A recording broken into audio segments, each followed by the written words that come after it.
All right. All right, Gen Chem kids, we are going to finish up learning about atomic theory today, and we are going to also do isotopes and isotope notation today. So last time I had you guys look at the PhET lab, and the PhET lab had you put alpha particles through both the plum pudding model and what we consider the Rutherford model. And what Rutherford saw was obviously happening with what is the Rutherford model. He changed the model a little bit. And I want to go back and kind of draw out the experiment that he did so that you have an idea of what Rutherford, Marsden, and Geiger did. So if we go back to this really quick, we have Rutherford, we have Hans Geiger here of Geiger counter fame, and we have Ernst Marsden. They subjected a very thin sheet of gold foil to a stream of positively charged subatomic particles, otherwise known as the alpha particles. And you did that last week in the PhET the PhET sim that we had you do. They found that most of the particles did indeed go right through the sheet, just like they were expecting. But if you remember, we also had particles that got very, very close to the nucleus of that atom. They were deflected, or some of them even bounced back. So Rutherford concluded from this that because most of the alpha particles went right through the sheet, that the atom was mostly empty space.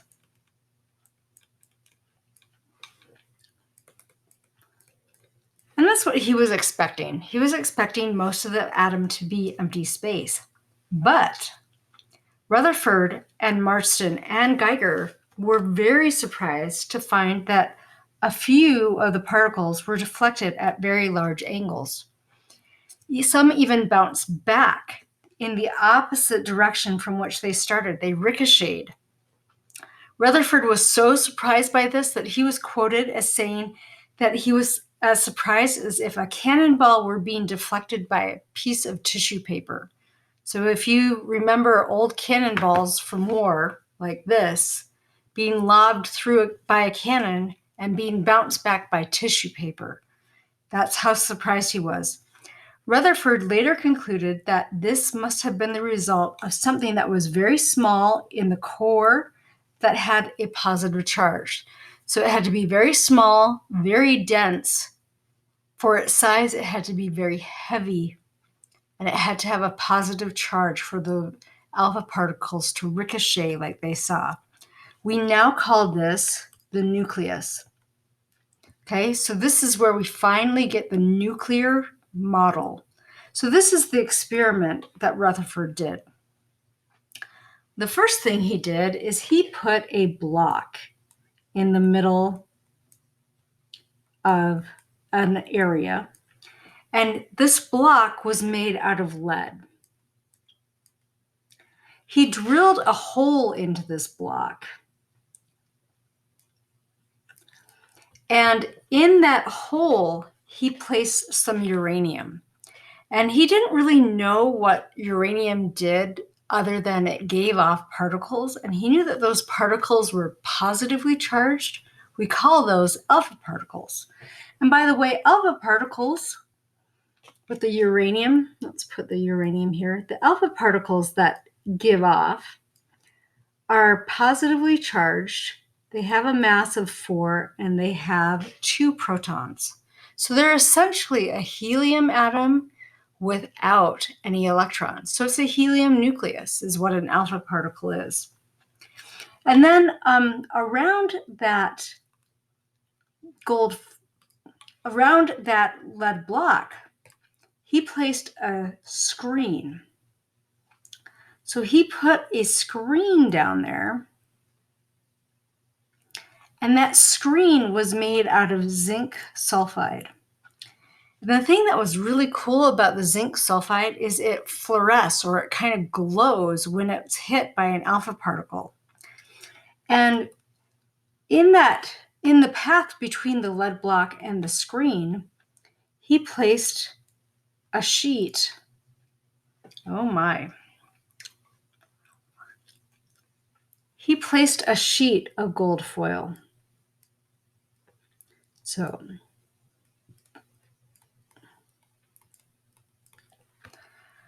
when we are thinking about the path of these alpha particles, Rutherford's thinking that these alpha particles are going to go straight through and hit this screen. They were expecting all the little glowing phosphorescent hits to be right at the back of that zinc sulfide screen. But they noticed every once in a while, they'd get a hit over here, or they'd get a hit over here. Sometimes they even noticed that they'd get hits way back here or back here. So they noticed that something was deflecting over here, or maybe even here. They were noticing some deflection, but they were also noticing some ricochet, some absolute coming back at them. So Rutherford, Marston, and Hans Geiger thought about this for about 2 years. They kept playing with this and they kept thinking about it. So one thing that a lot of people don't understand about science, these ideas don't just come. Sometimes you have to look at the data and think for a good long time. So they spent 2 years. So after 2 years of looking at this is the model that they came up with right over here. Notice in this model, we have a thin little nugget in the middle of that atom. And they said that was the nucleus. That's where the positively charged protons lived. And that's why when you hit a nucleus straight on, that's why we got these ricochet things, because positive, when you get next to a positive, it's going to repel. Okay? Remember, in terms of electricity or charges, opposites attract. So if I have a positive alpha particle coming down the pipes and it hits this positive nucleus, it's going to ricochet back because positives repel positives. But if that alpha particle gets near but not totally on top of that nucleus, it will deflect. So it will change its path a little bit if it gets too near, and that positive field of the nucleus can deflect that positive alpha particle. So this is basically Rutherford's experiment. This is how he set it up. So we have the Rutherford model of the atom here. So we have the electrons kind of buzzing around the outside. And then here in the middle, we have the nucleus with all the protons in here. And out here we have the electrons. Now, he didn't really know exactly where the electrons were, but he thought pretty much that it was going to be like the solar system.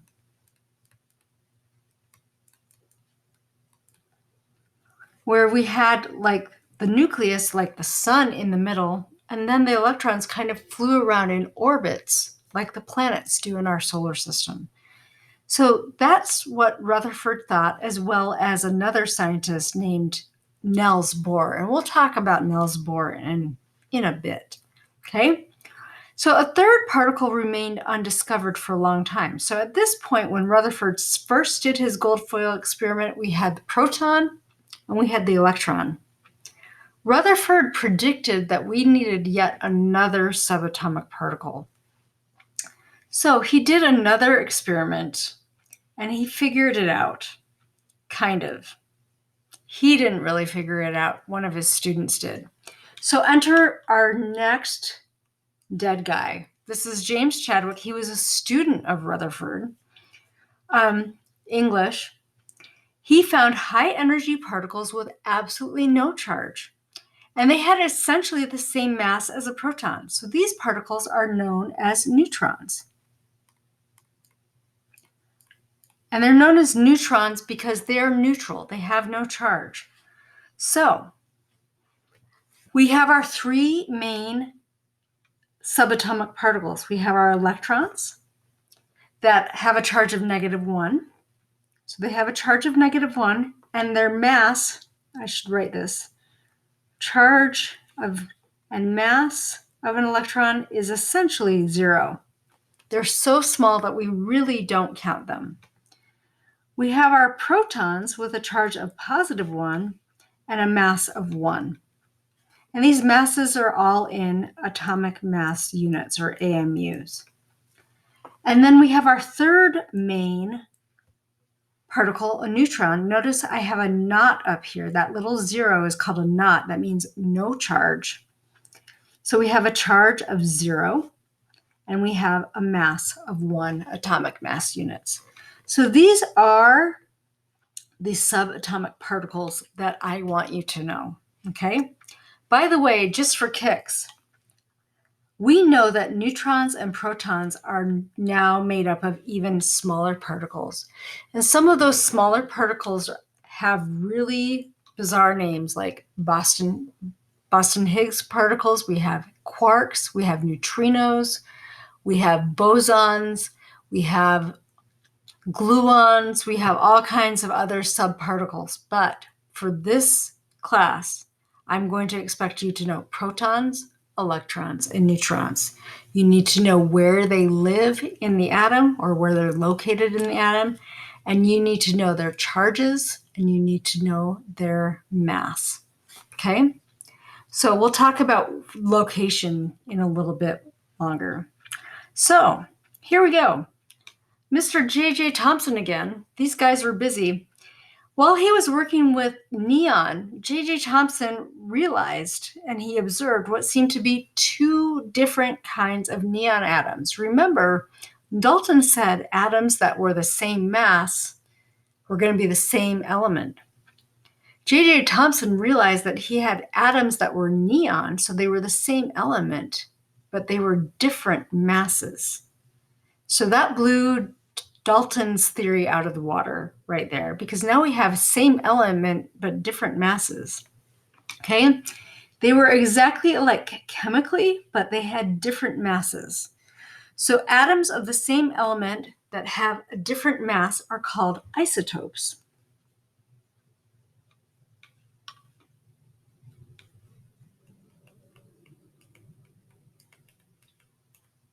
So iso in Greek means same. Tope means type. So isotope, same type, same element.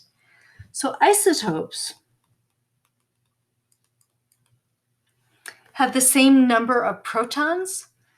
So same number of protons. Remember, the number of protons is what makes the element.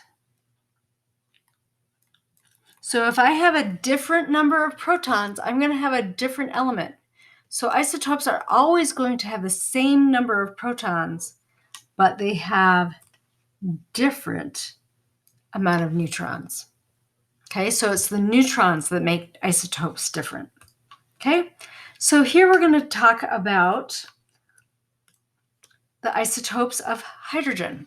Hydrogen actually has 3 different isotopes. Okay, we have protium, deuterium, and tritium.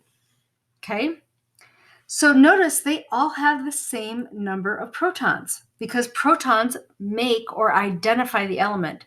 Hydrogen, all hydrogen is going to have 1 proton, but the number of neutrons is different. Okay, so remember the number of neutrons is different, but the number of protons is the same. Now, when we look at our mass number is the sum of our protons plus our neutrons. So this is how we come up with our mass number. We just have to add up protons plus neutrons. So let's do this. So protium, 1 proton plus 0 neutrons will give me a mass number of 1. Deuterium, 1 proton plus 1 neutron will give me a mass number of 2. Tritium, 1 proton plus 2 neutrons will give me a mass number of 3. Okay, So we have some notation that we can use for these. Protium, pro in Latin means 1. So notice we have a mass number of 1. So I can call this hydrogen 1, or I can write this as hydrogen 1, 1, where we have the mass number on top and the proton number on the bottom. Okay, those are the two notations. So let's do the notations for deuterium. I hope you noticed this. Deux in French means two, un, deux, trois, right? So deuterium should have a mass number of 2, and it does. So we could do hydrogen 2, or we can do 2, 1 with the symbol for hydrogen. Those are the two ways to do that. Tritium, tri, 3, huh? So we should have a mass number 3. We indeed do. So we could do H-3, or we could do 3 on the top for our mass number, 1 on the bottom for our proton number, and hydrogen. So those are the different ways to do the isotope notations for the isotopes of hydrogen. We're going to try a few more. Remember, mass number is protons plus neutrons. Okay? So here we go. Sodium. It might be helpful for you to have a periodic table. So let's look up sodium on our periodic table. So here we go. We have sodium right here. And the thing that we really need to look up for sodium is not the mass. It's not even where on the periodic table it is. Once we find it, we just really need to look at the number of protons. And the number of protons is always going to be the number at the top of the square. Okay? So sodium has 11 protons. So let's go back to our notes. So when we look at that, sodium will have 11 protons. All sodium atoms are going to have 11 protons. Now remember, the mass number is the protons plus the neutrons. So if I want to figure that out, if I want to figure out the amount of neutrons, couldn't I do mass number minus protons to get me the neutrons? Wouldn't that work? So could I take 23 and subtract 11 to get our number of neutrons? Would that work? Yeah, that's what we're going to do. So 23 minus 11 will give me a neutron number of 12. Okay? Now when we do our notation, we always do the mass number on top. So our mass number is going to be 23. And then on the bottom, we do the proton numbers.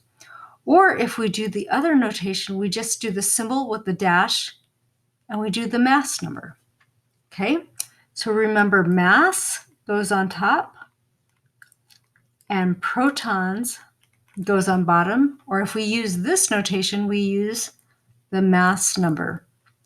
And we can get the protons just from the symbol in the periodic table. Okay? Let's do another one. We've got copper.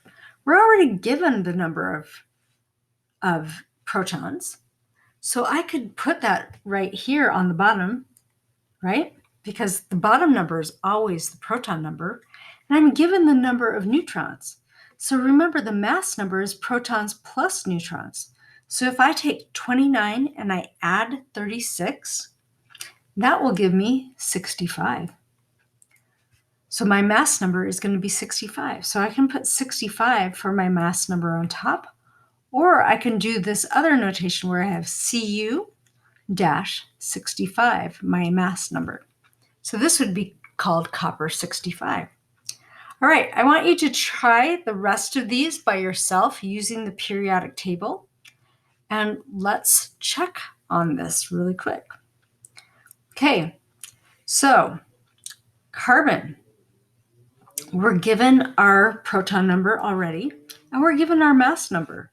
So to find neutrons, don't I take the mass number and subtract the proton number. So 14, right? 14 minus 6 will give me 8 neutrons. Okay? For our notation, mass number goes on top, proton number goes on the bottom. Or I could do C-14. How'd you do on that one? All right, let's try some more.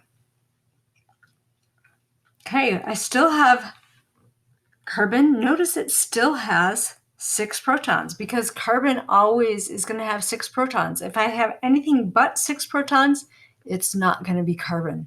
Remember, protons is what identifies the element. This one, I have a mass of 12 though. So to find neutrons, remember I take the mass number and I subtract the proton number. So 12 minus 6 will give me 6 neutrons. So this notation, we put our mass number here, proton number. This is known as carbon 12. Okay, this is our most common isotope of carbon.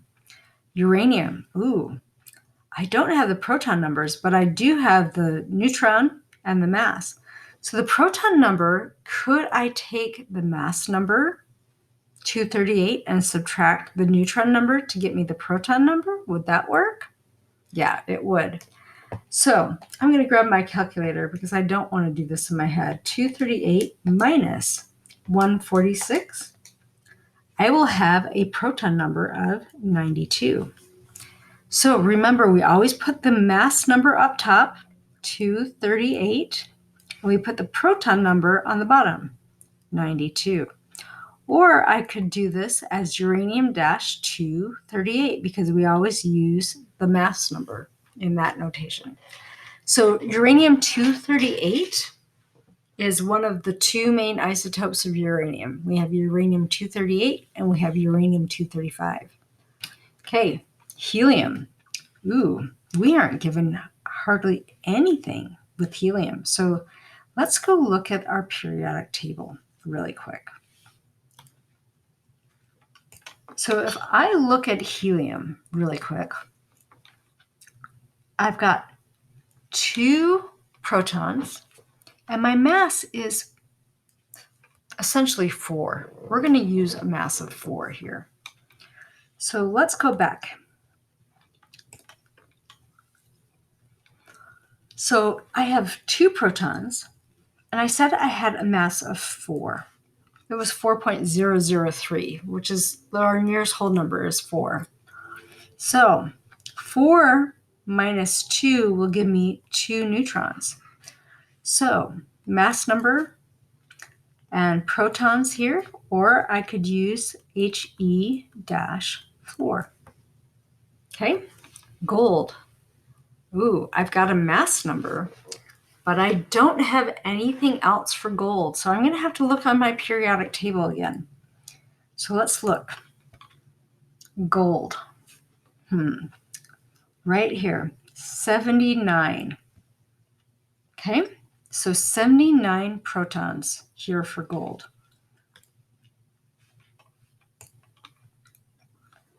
So 79 protons.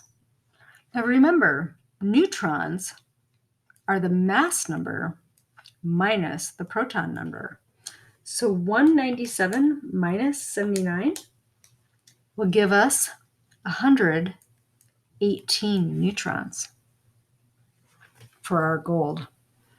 So that means for my notation, I'm going to put my mass number up top, 197. I'm going to put my proton numbers on the bottom. Or I could do the simplified notation, gold 197 with our mass number. Manganese. Let's see, I'm given the mass number, but I don't know my proton number. So I'm going to have to look that up on my periodic table. So let's look at the periodic table and find manganese. Do you guys see it? It's here on the top in the middle. Manganese right here. I've got 25 protons. Okay, so 25 protons on manganese. So 25 protons I've got 55 for my mass number. So my mass number minus my proton number will give me my neutron number. So 55 minus 25 will give me 30 neutrons.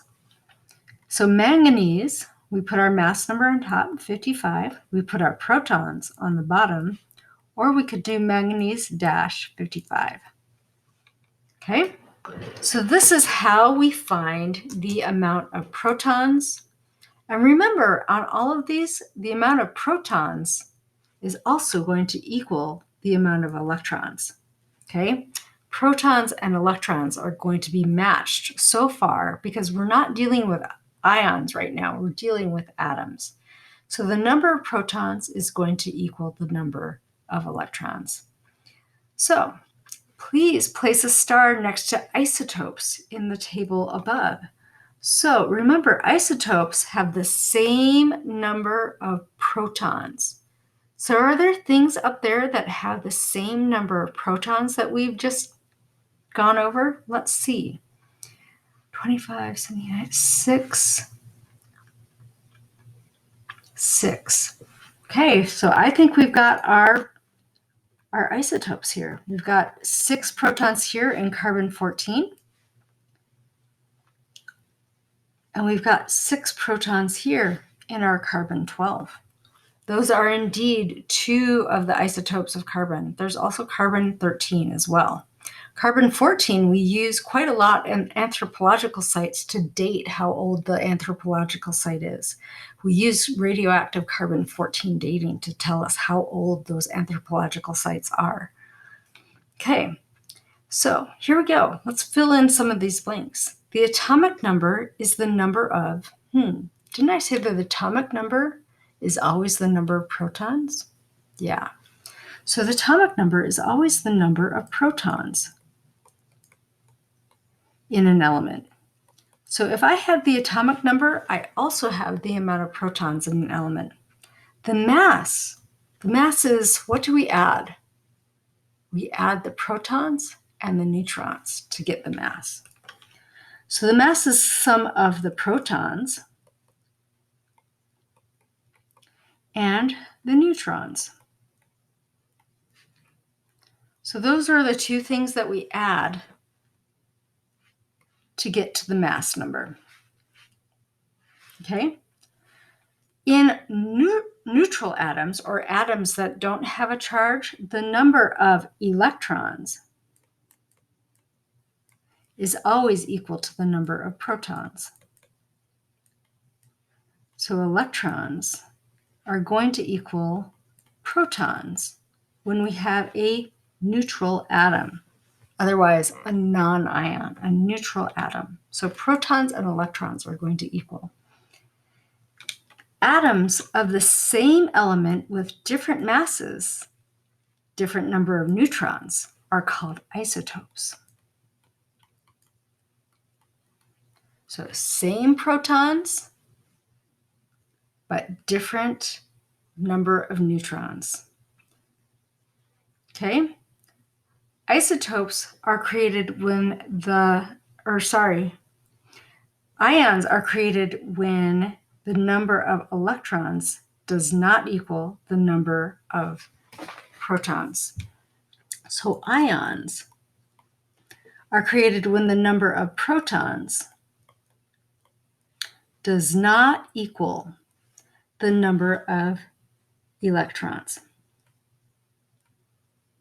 We will talk about that later this year. We're not going to add ions to this list for this. AMU, all of these masses that I've been putting here have all been in AMU. AMU stands for atomic mass unit. Okay, so basically, if I take one atom of carbon 12 and I divide it into 12 equal pieces, now let's create a full sentence here, and I divide it into 12 equal pieces.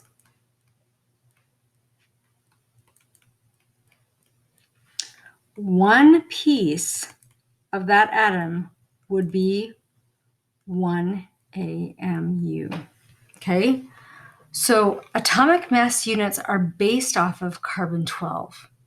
They're 1/12 of a carbon-12 atom. Okay? So all of this is based off of carbon-12. Okay? We're going to leave it at that. We're going to have you do some protons, electrons, neutrons, figuring out different isotopes, some review of the dead guys we went over last time and today in your homework. All right, have a great day. We'll talk to you later. Bye.